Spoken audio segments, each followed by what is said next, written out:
पे पदेन र लगेगा और कहाँ पे रेफ लगेगा। इसको रेफ इसलिए कहा जाता है क्योंकि हमेशा ये ऊपर की ओर लगता है, और इसको पदेन इसलिए कहा जाता है क्योंकि हमेशा ये नीचे की ओर लगता है। जैसे यहाँ पर प्रचार, प्रचार में ये प के नीचे लगा है, इसलिए इसको क्या कहा गया, पदेन कहा गया। पदेन कहने के पीछे एक और कारण है कि जब हम प्रचार का उच्चारण करते हैं तो र से पहले प का उच्चारण होता है, यानी कि पहले प आता है और बाद में र आता है, इसलिए इसको क्या कहा जाता है, पदेन कहा जाता है।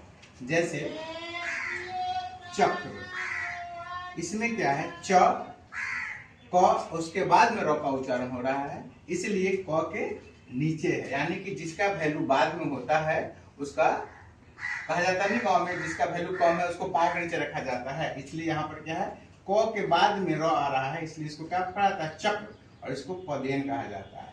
जैसे यहाँ पर लिख रहा है वर्ण, वर्ण, ये दोनों में अंतर यही है कि वर्ण में क्या होता है कि वर्ण न से पहले र का उच्चारण हो रहा है, तो र का उच्चारण हो रहा है इसलिए उसको सर पे रखा गया है। यानी कि गांव में ऐसे भी का बोलचाल में भाषा में बोला जाता है कि जिसकी वैल्यू ज्यादा होता है उसको अपने सर पे बैठाया जाता है।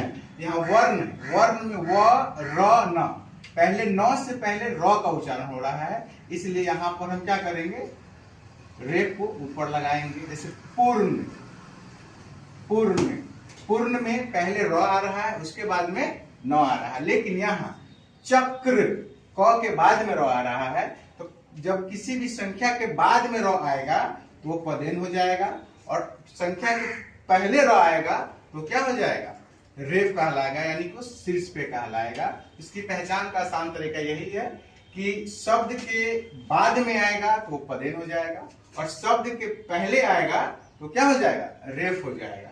जैसे प्रकार, चक्र, चक्रवात, प्रसार, सब में क्या आ रहा है, पहले प उसके बाद में र। यहाँ पर वर्ण, पूर्ण, वर्ग, वर्ग में भी क्या हो रहा है, ग से पहले र का उच्चारण हो रहा है, यानी कि पहले र का उच्चारण होगा तो रेफ हो जाएगा, और संख्या के बाद में र का उच्चारण होगा तो क्या हो जाएगा, पदेन हो जाएगा।